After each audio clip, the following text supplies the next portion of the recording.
All right, this is Mark Adams with 4Quartersonline. This is another edition of the Extra Point, and we are joined now with Mosley Dolphin head football coach, Coach Whiddon. Coach, thank you for taking out time of your schedule here to join us here on the Extra Point. And for the most part, it's been spring always goes by really fast. It's one of those kind of, you get the kids for like 20 days, or I don't even know if it's 20 days anymore, and then it's right into summer. Talk to me a little bit about what winter was like for you guys going into the off season and then transitioning into spring.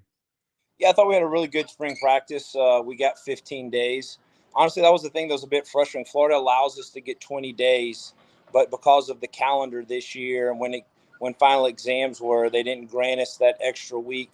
So that was a bit frustrating to start off. But to me, our spring starts back in January with our off season. We did something a little bit different this year. Our school starts at 8:15 in the morning. 3 days a week, we would go at 7 o'clock, and we have all our guys up here at 7 o'clock in the morning, just trying to make use of extra time during our day, trying to be able to get a 2-hour lift in. And I thought our kids bought into that. Our attendance was unbelievable. I think that speaks to the character of our guys. Like I said, we got 18 returning starters from last year's football team, so guys are bought in, guys are hungry. And, that led into spring practice. I thought, guys were highly competitive. We had, some position battles going on, and it was great to see guys just working really hard. And then it capped off of having, a good spring scrimmage versus Choctaw and Florida High. Yeah, definitely. You guys have really kind of been in I would call it just kind of a situation where you look at your competition. It's arguably one of the toughest in North Florida. You play week in and week out. It's kind of a weird scenario as opposed to other schools where there's just you might play a really, really good school that's 2 classifications beneath you, and you might play a really, really good school that's a classification ahead of you, just based on the region and how you guys are situated. How do you think that plays into just how being at that kind of competitive level where, hey, we might play a 2A school that's really a powerhouse, and we're going to play a 5A school that's a powerhouse, or a 6A school a powerhouse next week, into your kids' mental psyche and understanding how the season is structured. Because I talk to a lot of rural schools that play a lot of rural competition. I look at you guys, and you guys are kind of pitted in between, like, kind of the heart of the panhandle, where there's just a lot of really good football. Yeah. So, I think at Mosley, we're definitely, we take pride in being the best program in Bay County. And we tell our kids that Bay County is not our standard. We want to go out and we want to play the best competition from Pensacola all the way to Tallahassee.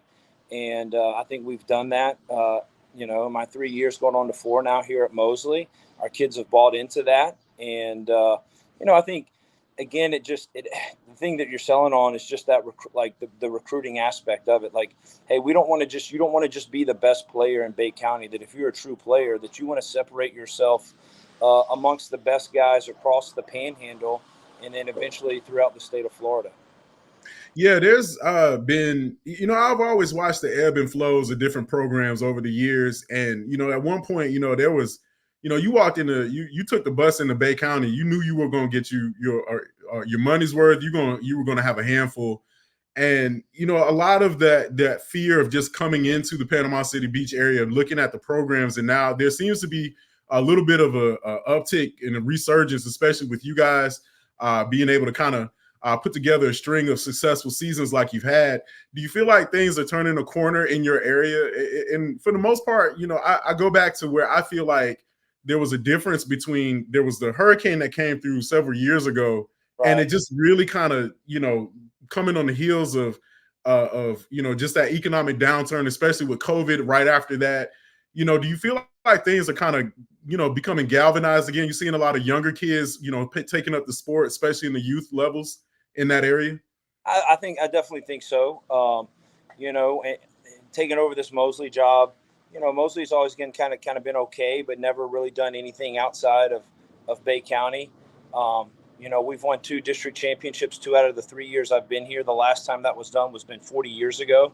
So I think that just shows the direction that our program is going.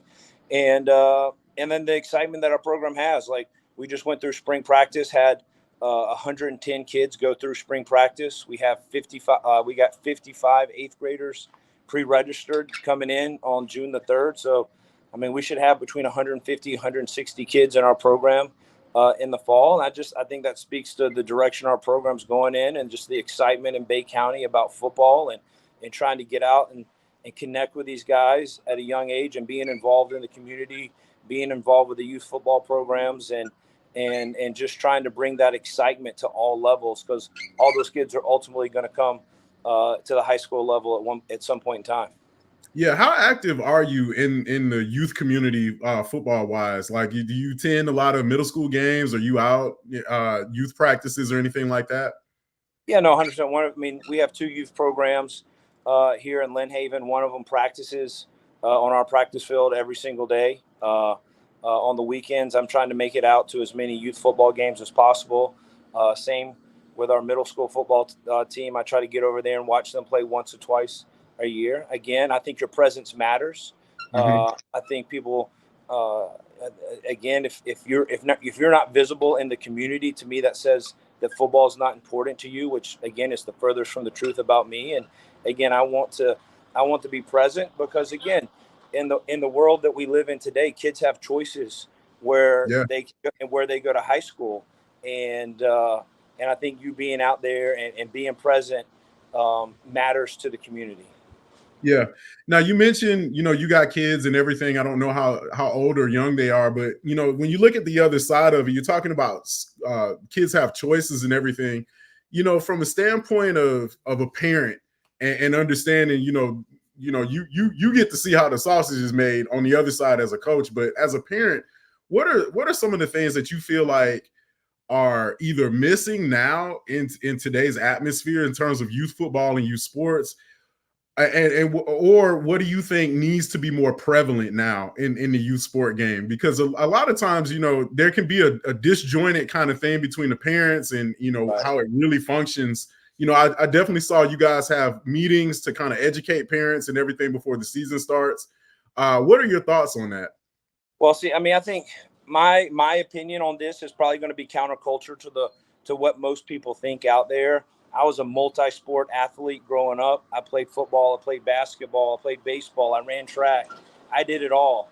And in today's world, so many parents want that scholarship. They want whatever they're chasing. They want it yesterday. And um, and they try to force their kids into one sport at a very young age. And I try to just tell parents that, man, it's important to get your kid involved in as many different activities as possible. That a lot of times I see it so many times with players, when they've just focused on one sport since they're 7 or 8 years old, they get burnt out on it by the time they get to high school. And now when it's the time where they need to be the most dedicated, to be the best they possibly can, they're not motivated, because it was their parents' dream instead of the kid's dream. And Yeah. I try to urge parents as much, just to keep them involved, play as many different sports as possible. And like, truth be told, like, you are not going to know how good your kid is until this thing called puberty hits. Right. And like, that's going to be the separating force between so many kids. I think we've all seen that kid that's head and shoulders better that in the elementary age, and then they get to middle school and their injection of puberty isn't the same as somebody else. And Right. I think kids don't need to start thinking about until they get to like 14, 15 years old, and they have a better idea who they are as a person, instead of trying to make that decision at 6, 7, 8, 9, 10 years old. Yeah, I think it's crazy because I was one of those, like, I hit a second puberty, like after I graduated from high school. I shot up another inch or 2 inches, Yeah. after I hit the stage. And it was like, I mean, I sure could have used it back when I was in Right. school, but it came later. And I was listening to a podcast, and I was listening. Tracy McGrady was on, and a lot of people don't know Tracy McGrady is like probably one of the most feared pitchers when Yeah. he was in youth sports and in high school. I watched him play, up close and in person. Like, he was, you talking about Randy Johnson coming off the mound with a fastball, and he just talked about his journey. It just was like, Yeah, I love basketball, but I was just, baseball was my thing, and that's just what I did, and I didn't really discover I had talent in another sport until I got to high school. Right. So it's funny that you mentioned that age 14, 15. It seems like a lot of things is like kind of start falling into a place for a lot of young men, a lot of kids in general at that age when they start figuring things out. Right. Um, when you structure your team and you start looking at things like weight room and off-season conditioning and stuff like that, are you evaluating the kid like based on like certain parameters, like, man, where is this kid at mentally? What is his mom and dad like, home life like? When you put together your program, like, and things of that nature, things that don't necessarily equate to X's and O's on the field. Yeah, I mean, yes. Sometimes I feel like I'm a part-time psychologist because just, just dealing with the mental aspect of teenage boys, 14 to 18 years old. As we know, it's for all of us, man. It's a difficult time of Oh my life. goodness. You're trying to find your own way. You're trying to figure out who you are as a young man. Um, and there's a lot of pressures on you within the school. There's a lot of pressures on you within social media. I think one of the biggest things that we fight in our program now with social media is the fear of failure. That's Mm, stigma that we try to break down very on. That we say nobody's undefeated in life. Everybody's going to take losses. But true growth comes from loss and learning from those losses. Don't be scared to compete, because with TikTok and Instagram, like, everybody tries to paint this picture like they're perfect. We all know right, as right. adults, we know that's not the truth. But trying to get teenage boys to understand that is a completely different thing. So that's something that we definitely address on a daily basis. Within our program, we try to compete on a daily basis where we have winners and losers, where winners are rewarded. Losing is not looked at. As long as you compete, losing is not looked down upon. Mm, There has to be a winner. There has to be a loser. The thing that we will not tolerate are guys who don't give effort. Long as you play your best, long as you try hard, like, nobody's going to say anything to you about losing. Again, we're trying to break that stigma of people, being, fear of failure. And then, like, in the off season, man, the weight room is so important. You yeah. know, I've never met a great football player that wasn't great in the weight room.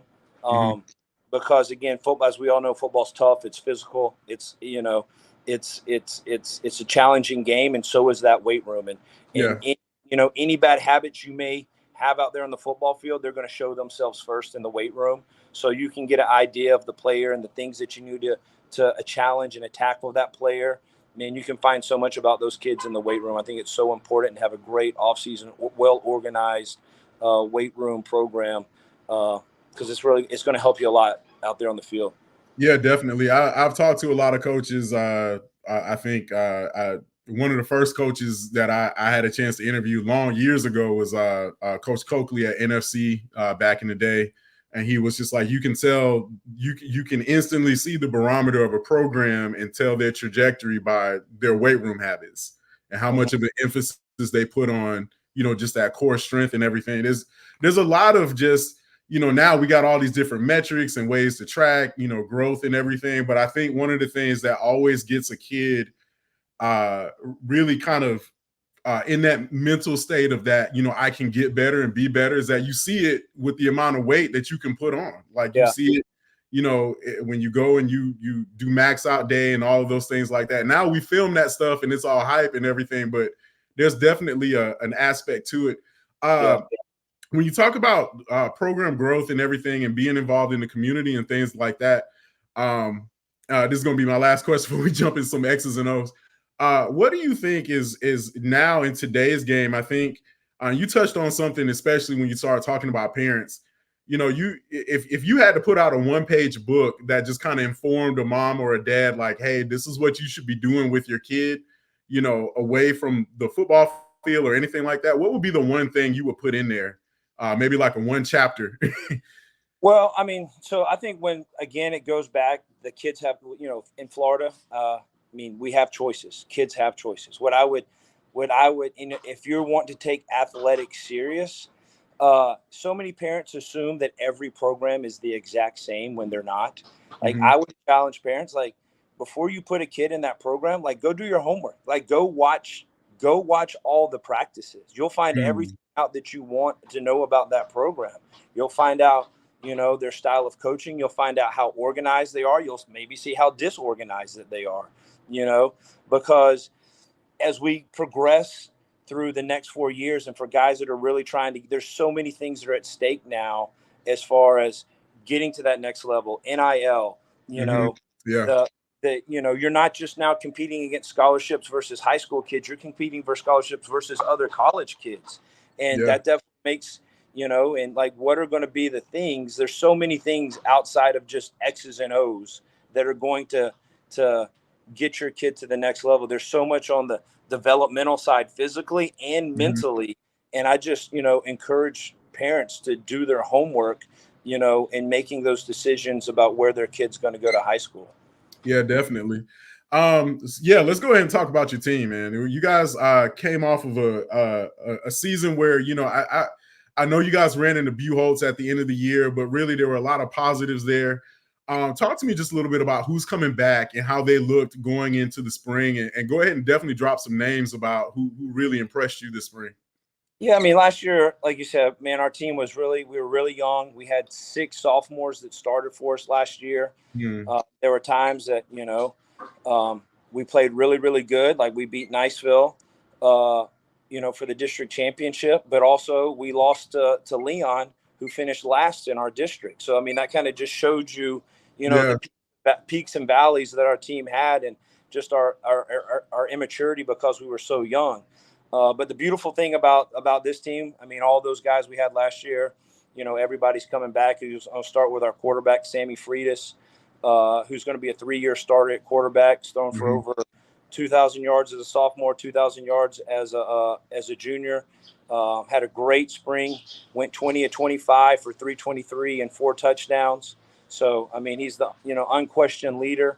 All of our receivers are back.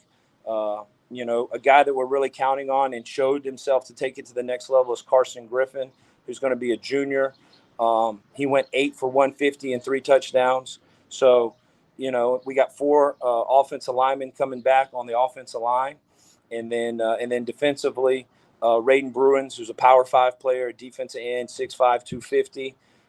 We got a move in from North Marion, LaCavion Jackson, who's 6'2", 195, plays that nickel safety, just got offered by Miami yesterday. So, we got a lot of guys coming back. Those guys had great springs, and really expect those guys to pick up over the summer and really have a great fall for us.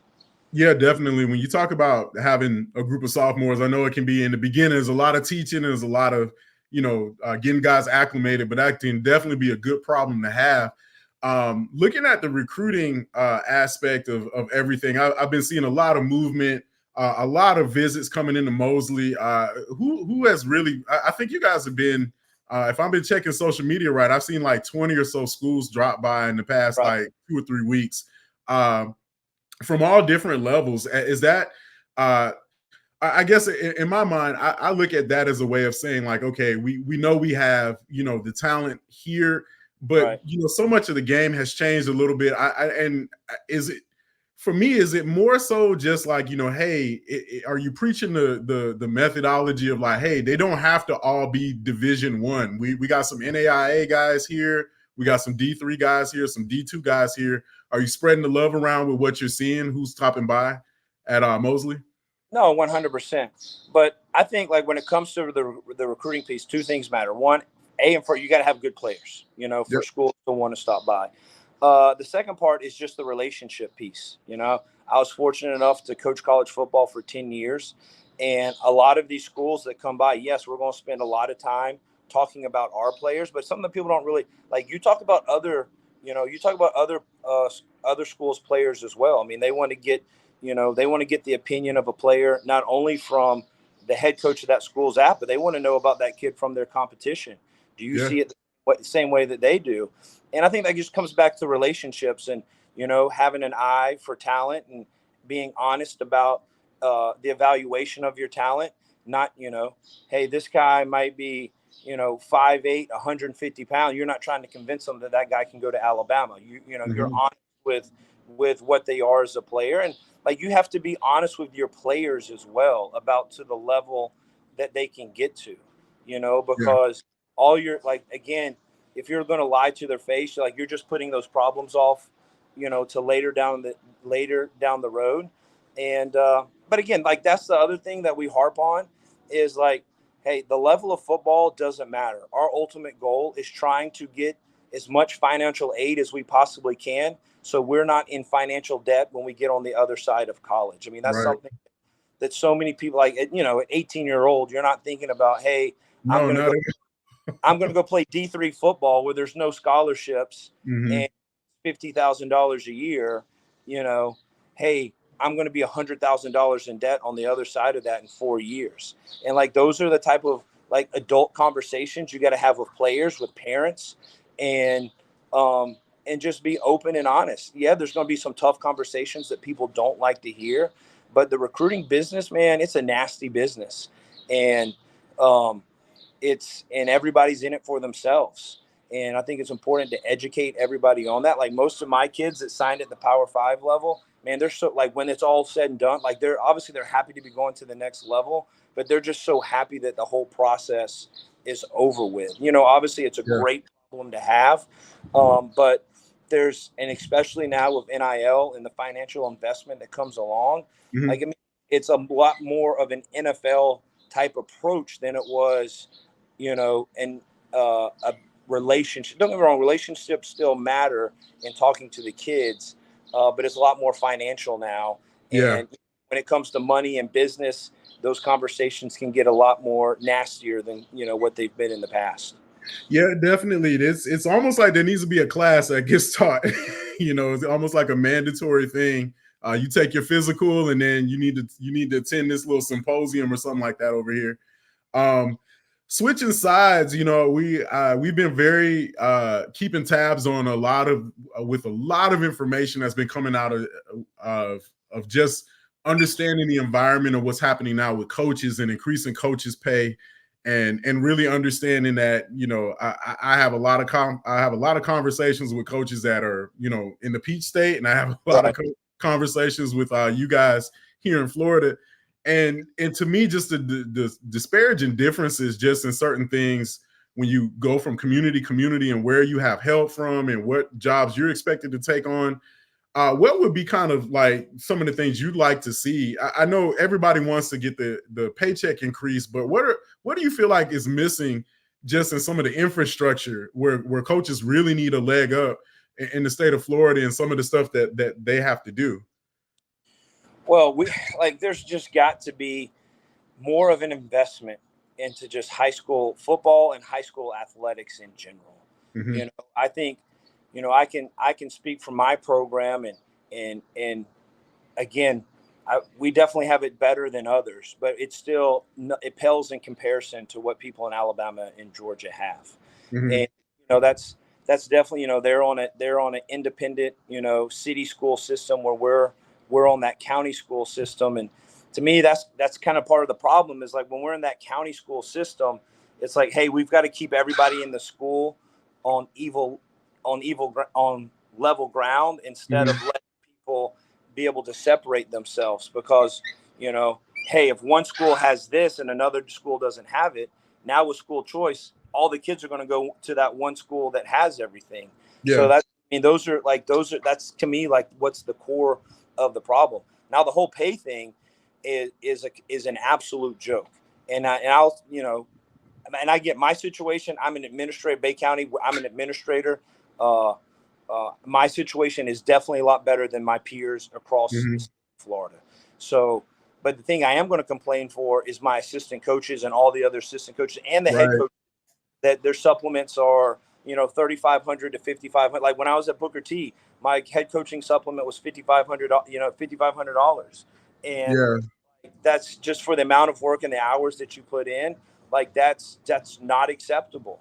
And long as we continue to do this, like, kids our coaches are going to continue to, like, we're going to continue to lose great coaches. And when you don't have a great like, then programs are ultimately going to suffer, and the kids are going to suffer.